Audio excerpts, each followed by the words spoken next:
اسے کہو کہ یہ جزیہ ادا کر دے، پھر ہم صلح کر لیں گے۔ داؤد میں اتنی سی بھی ہمت نہیں تھی کہ وہ کوئی اور بات کرتا۔ وہ آداب بجا لا کر چل پڑا۔ خیمے کے دروازے میں جا کر پیچھے دیکھا۔ خالد رضی اللہ تعالیٰ عنہ کی نظریں ابھی تک اسے گور رہی تھی۔ داؤد نے منہ پھیر لیا لیکن چلا نہیں، وہی کڑا رہا۔ وہ محسوس کر رہا تھا کہ خالد رضی اللہ تعالیٰ عنہ کی نظریں اس کی کھوپڑی میں سے گزر کر اس کی آنکھوں میں داخل ہو رہی ہے۔ وہ خالد رضی اللہ تعالیٰ عنہ کی طرف گھوما اور اچانک اس طرح تیز قدم اٹھائے جیسے خالد رضی اللہ تعالیٰ عنہ پر جھپٹنے لگا ہو۔ ابن ولید، داؤد نے شکست خوردہ آواز میں کہا، میں تجھے دھوکہ دینے آیا تھا۔ اس نے وردان کی سازش پوری کی پوری بیان کر دی اور یہ بھی بتایا کہ کل صبح وردان کے 10 آدمی کس جگہ گات میں بیٹھے ہوں گے۔ کیا تو بتا سکتا ہے؟ خالد رضی اللہ تعالیٰ عنہ نے داؤد سے پوچھا کہ تو جاتے جاتے رک کیوں گیا اور تو نے یہ سچ کیوں بولا؟ سچ کا صلہ لینے کے لیے، داؤد نے کہا۔ مجھے نقد انعام کی ضرورت نہیں۔ جس فوج کی سالار کی نظریں انسانوں کی جسموں میں برچی کی طرح اتر جانے والی ہو، اس فوج کو کوئی طاقت شکست نہیں دے سکتی۔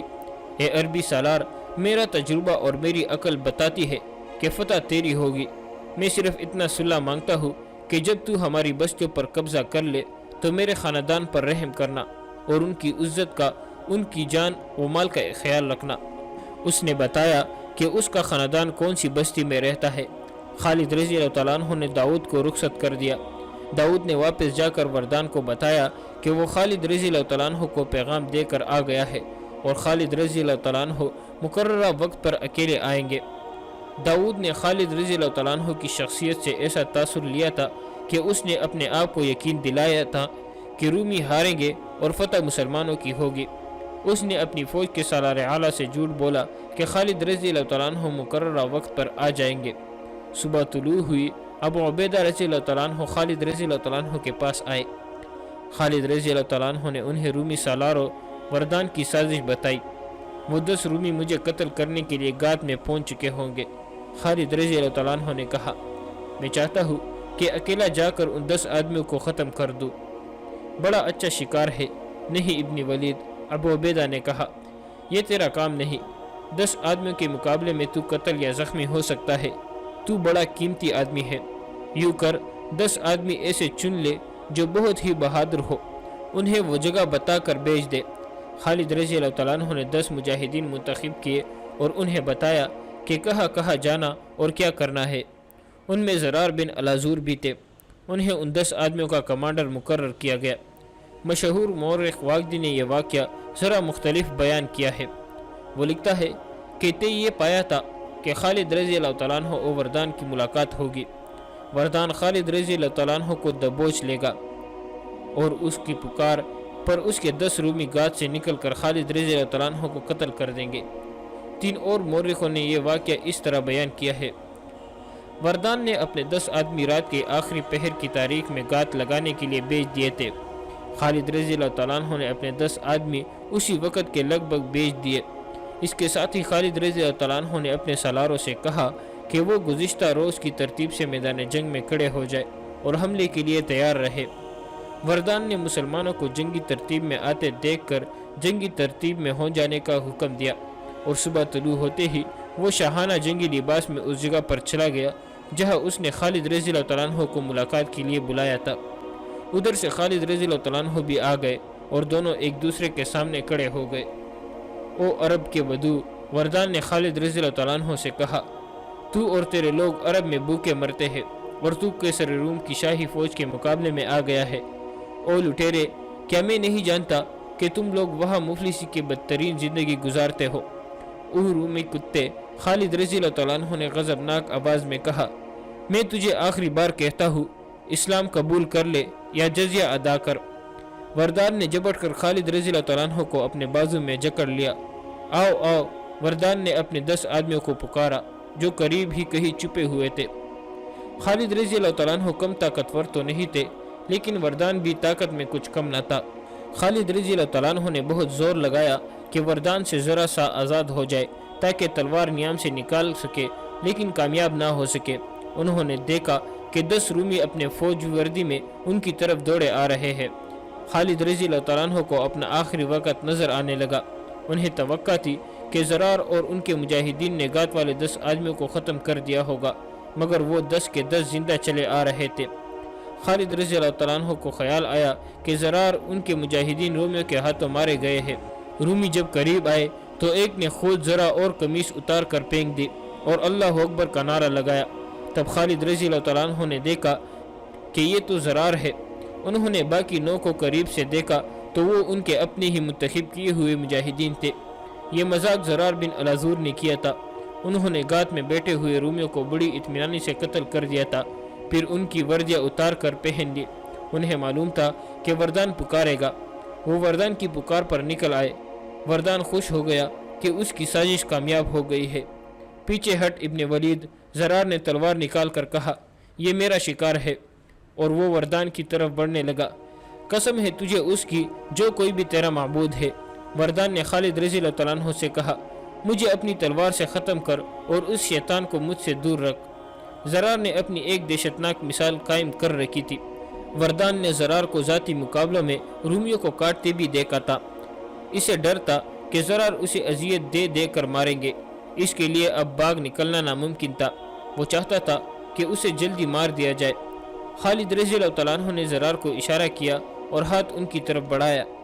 زرار نے اپنی تلوار خالد رضی اللہ تعالیٰ عنہ کو دے دی۔ وردان نے دوسری طرف منہ کر لیا۔ خالد رضی اللہ تعالیٰ عنہ کو ایک ہی وار سے وردان کا سر زمین پر جا پڑا۔ خالد رضی اللہ تعالیٰ عنہ وہاں رکے نہیں، فوراً اپنی فوج تک پہنچے اور حملے کا حکم دے دیا۔ یہ حملہ بھی گزشتہ روز کی مانند تھا۔ خالد رضی اللہ تعالیٰ عنہ نے قلب اور دونوں پہلو کے دستوں کو ایک ہی بار حلہ بولنے کا حکم دیا۔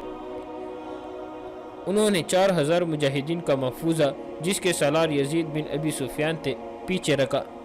مسلمان حملہ کرتے اور پیچھے ہٹ آتے تھے اور پھر حملہ کرتے تھے۔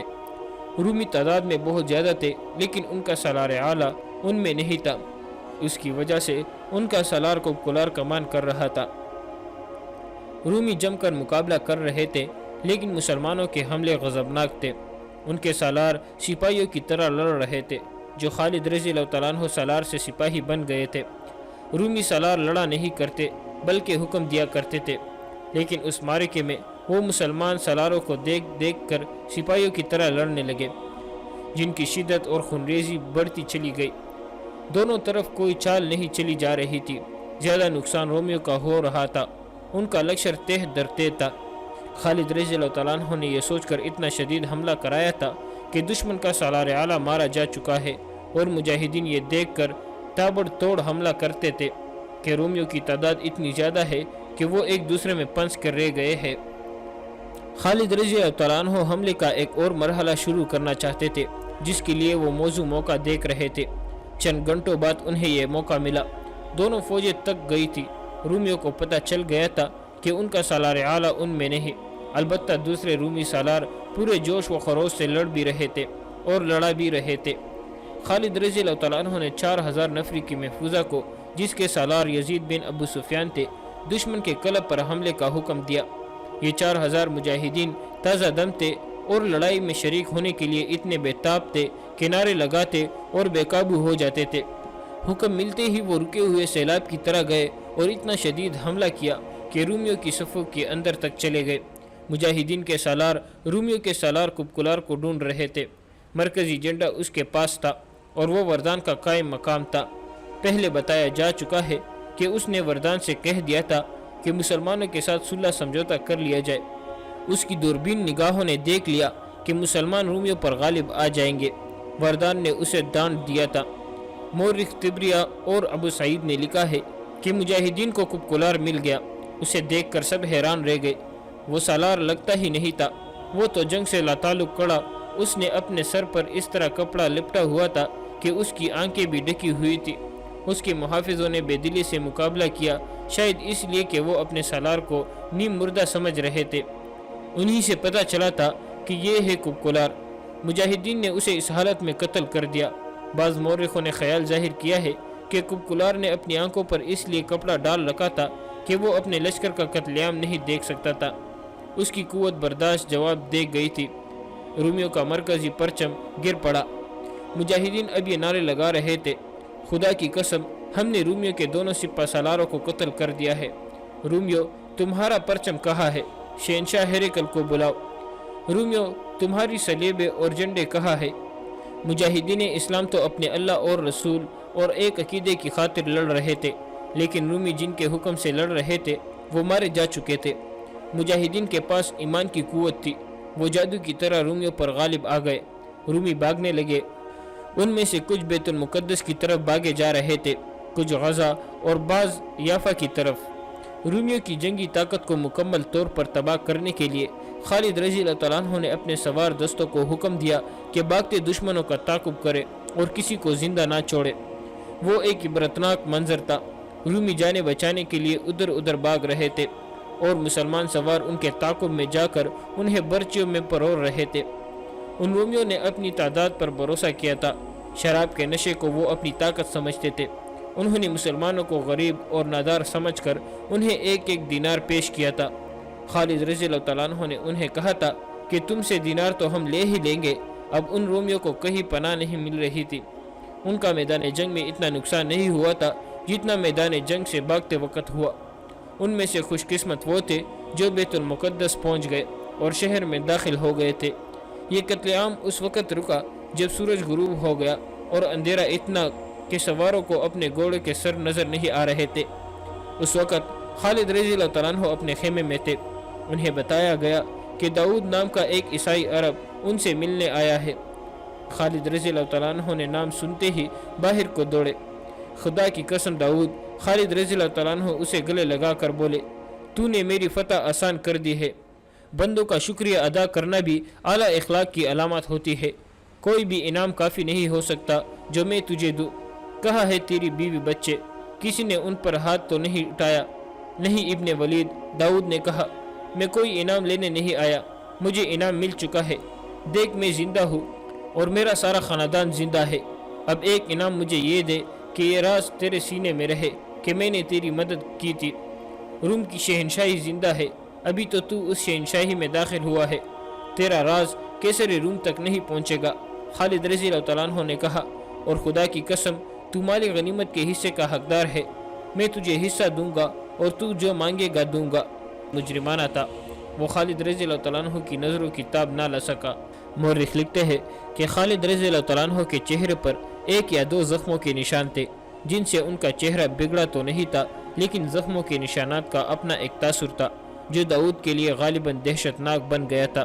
اے عربی سالار، داؤد بکلائے ہوئے لہجے میں بولا، میں فوجی نہیں ہوں، میں ایلچی ہوں۔ سچ بول داؤد، خالد رضی اللہ تعالیٰ عنہ نے اس کے ذرا اور قریب آ کر کہا، تو ایک جھوٹ بول چکا ہے، اب سچ بول اور اپنی جان سلامت لے جا۔ داؤد خالد رضی اللہ تعالیٰ عنہ کے سامنے کھڑا چھوٹا سا آدمی لگتا تھا، حالانکہ قد اس کا بھی کچھ کم نہیں تھا۔ اے عربی سالار، داؤد نے اپنے جھوٹ کو دہرایا، میں صلح کا پیغام لے کر آیا ہوں اور اس میں کوئی دھوکہ نہیں۔ اگر تو دھوکہ دینے آیا ہے تو میری بات سن لے۔ خالد رضی اللہ تعالیٰ عنہ نے کہا، جتنی مکاری اور عیاری ہم لوگوں میں ہے اتنی تم میں نہیں۔ مکر و فریب میں ہمیں کوئی مات نہیں دے سکتا۔ اگر تمہارے سپہ سالار وردان نے کوئی فریب کاری سوچی ہے تو اس کا نتیجہ یہ ہوگا کہ رومیوں کی تباہی کا عمل اس سے تیز ہو جائے گا جتنا میں نے سوچا تھا۔ اگر اس نے سچی نیت سے صلح کا پیغام بھیجا ہے تو جاؤ اسے کہو کہ یہ جزیہ ادا کر دے، پھر ہم صلح کر لیں گے۔ داؤد میں اتنی سی بھی ہمت نہیں تھی کہ وہ کوئی اور بات کرتا۔ وہ آداب بجا لا کر چل پڑا۔ خیمے کے دروازے میں جا کر پیچھے دیکھا، خالد رضی اللہ تعالیٰ عنہ کی نظریں ابھی تک اسے گور رہی تھی۔ داؤد نے منہ پھیر لیا لیکن چلا نہیں، وہی کڑا رہا۔ وہ محسوس کر رہا تھا کہ خالد رضی اللہ تعالیٰ عنہ کی نظریں اس کی کھوپڑی میں سے گزر کر اس کی آنکھوں میں داخل ہو رہی ہے۔ وہ خالد رضی اللہ تعالیٰ عنہ کی طرف گھوما اور اچانک اس طرح تیز قدم اٹھائے جیسے خالد رضی اللہ تعالیٰ عنہ پر جھپٹنے لگا ہو۔ ابن ولید، داؤد نے شکست خوردہ آواز میں کہا، میں تجھے دھوکہ دینے آیا تھا۔ اس نے وردان کی سازش پوری کی پوری بیان کر دی اور یہ بھی بتایا کہ کل صبح وردان کے 10 آدمی کس جگہ گات میں بیٹھے ہوں گے۔ کیا تو بتا سکتا ہے؟ خالد رضی اللہ تعالیٰ عنہ نے داؤد سے پوچھا کہ تو جاتے جاتے رک کیوں گیا اور تو نے یہ سچ کیوں بولا؟ سچ کا صلہ لینے کے لیے، داؤد نے کہا، مجھے نقد انعام کی ضرورت نہیں۔ جس فوج کی سالار کی نظریں انسانوں کی جسموں میں برچی کی طرح اتر جانے والی ہو، اس فوج کو کوئی طاقت شکست نہیں دے سکتی۔ اے عربی سالار، میرا تجربہ اور میری عقل بتاتی ہے کہ فتح تیری ہوگی۔ میں صرف اتنا صلح مانگتا ہوں کہ جب تو ہماری بستیوں پر قبضہ کر لے تو میرے خاندان پر رحم کرنا اور ان کی عزت کا، ان کی جان و مال کا خیال رکھنا۔ اس نے بتایا کہ اس کا خاندان کون سی بستی میں رہتا ہے۔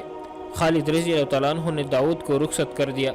داؤد نے واپس جا کر وردان کو بتایا کہ وہ خالد رضی اللہ تعالیٰ عنہ کو پیغام دے کر آ گیا ہے اور خالد رضی اللہ تعالیٰ عنہ مقررہ وقت پر اکیلے آئیں گے۔ داؤد نے خالد رضی اللہ تعالیٰ عنہ کی شخصیت سے ایسا تاثر لیا تھا کہ اس نے اپنے آپ کو یقین دلایا تھا کہ رومی ہاریں گے اور فتح مسلمانوں کی ہوگی۔ اس نے اپنی فوج کے سالار اعلیٰ سے جھوٹ بولا کہ خالد رضی اللہ تعالیٰ عنہ مقررہ وقت پر آ جائیں گے۔ صبح طلوع ہوئی، ابو عبیدہ رضی اللہ تعالیٰ عنہ خالد رضی اللہ تعالیٰ عنہ کے پاس آئے۔ خالد رضی اللہ تعالیٰ عنہ نے انہیں رومی سالاروں وردان کی سازش بتائی۔ وہ 10 رومی مجھے قتل کرنے کے لیے گات میں پہنچ چکے ہوں گے۔ خالد رضی اللہ تعالیٰ عنہ نے کہا، میں چاہتا ہوں کہ اکیلا جا کر ان 10 آدمیوں کو ختم کر دوں۔ بڑا اچھا شکار ہے۔ نہیں ابن ولید، ابو عبیدہ نے کہا، یہ تیرا کام نہیں۔ 10 آدمیوں کے مقابلے میں تو قتل یا زخمی ہو سکتا ہے۔ تو بڑا قیمتی آدمی ہے۔ یوں کر 10 آدمی ایسے چن لے جو بہت ہی بہادر ہو، انہیں وہ جگہ بتا کر بھیج دے۔ خالد رضی اللہ تعالیٰ عنہ نے 10 مجاہدین منتخب کیے اور انہیں بتایا کہ کہاں جانا اور کیا کرنا ہے۔ ان میں زرار بن الازور بھی تھے۔ انہیں ان 10 آدمیوں کا کمانڈر مقرر کیا گیا۔ مشہور مورخ واقدی نے یہ واقعہ ذرا مختلف بیان کیا ہے۔ وہ لکھتا ہے کہ تے یہ پایا تھا کہ خالد رضی اللہ تعالیٰ عنہ اور وردان کی ملاقات ہوگی۔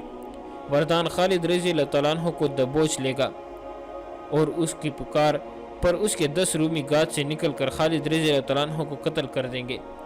3 اور مورخوں نے یہ واقعہ اس طرح بیان کیا ہے۔ وردان نے اپنے 10 آدمی رات کے آخری پہر کی تاریخ میں گات لگانے کے لیے بھیج دیے تھے۔ خالد رضی اللہ تعالیٰ عنہ نے اپنے 10 آدمی اسی وقت کے لگ بھگ بھیج دیے۔ اس کے ساتھ ہی خالد رضی اللہ تعالیٰ عنہ نے اپنے سالاروں سے کہا کہ وہ گزشتہ روز کی ترتیب سے میدان جنگ میں کھڑے ہو جائے اور حملے کے لیے تیار رہے۔ وردان نے مسلمانوں کو جنگی ترتیب میں آتے دیکھ کر جنگی ترتیب میں ہو جانے کا حکم دیا اور صبح طلوع ہوتے ہی وہ شاہانہ جنگی لباس میں اس جگہ پر چلا گیا جہاں اس نے خالد رضی اللہ تعالیٰ عنہ کو ملاقات کے لیے بلایا تھا۔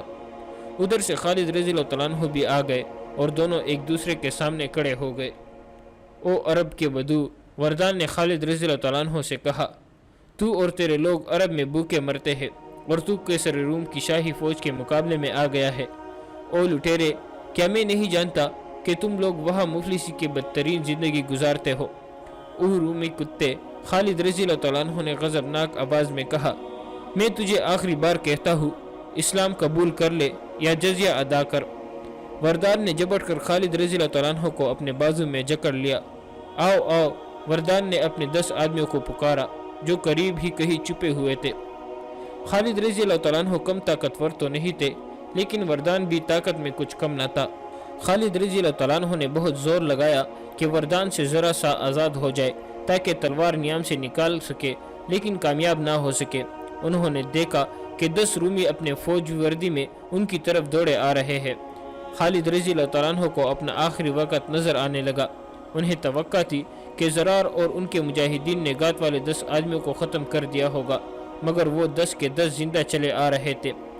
خالد رضی اللہ تعالیٰ عنہ کو خیال آیا کہ زرار ان کے مجاہدین رومیوں کے ہاتھوں مارے گئے ہیں۔ رومی جب قریب آئے تو ایک نے خود ذرا اور قمیص اتار کر پھینک دی اور اللہ اکبر کا نعرہ لگایا۔ تب خالد رضی اللہ تعالیٰ عنہ نے دیکھا کہ یہ تو زرار ہے۔ انہوں نے باقی 9 کو قریب سے دیکھا تو وہ ان کے اپنے ہی منتخب کیے ہوئے مجاہدین تھے۔ یہ مذاق زرار بن الازور نے کیا تھا۔ انہوں نے گات میں بیٹھے ہوئے رومیوں کو بڑی اطمینانی سے قتل کر دیا تھا، پھر ان کی وردیاں اتار کر پہن لی۔ انہیں معلوم تھا کہ وردان پکارے گا۔ وہ وردان کی پکار پر نکل آئے۔ وردان خوش ہو گیا کہ اس کی سازش کامیاب ہو گئی ہے۔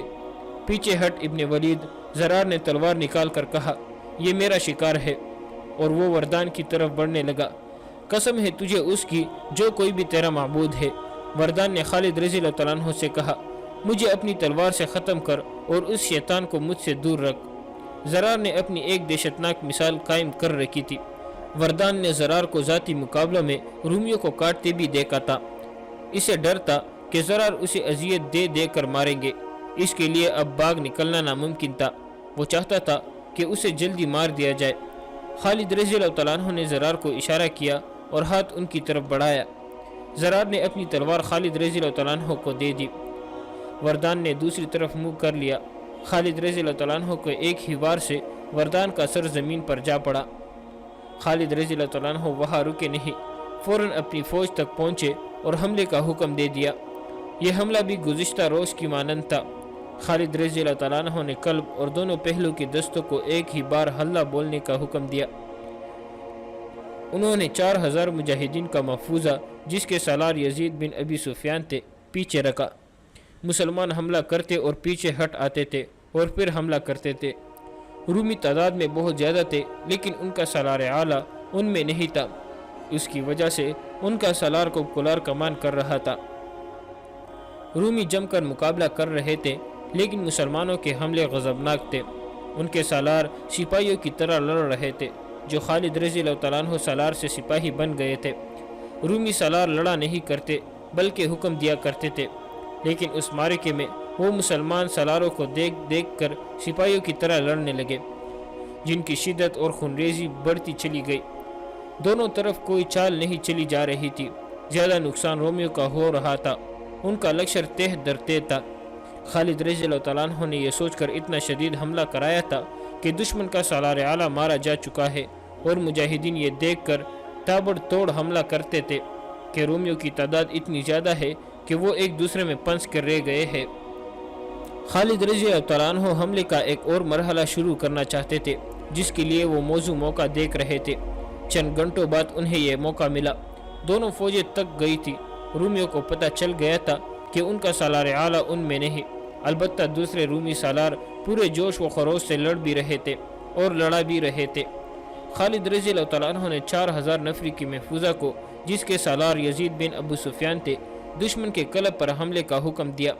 یہ 4000 مجاہدین تازہ دم تھے اور لڑائی میں شریک ہونے کے لیے اتنے بے تاب تھے کہ نعرے لگاتے اور بے قابو ہو جاتے تھے۔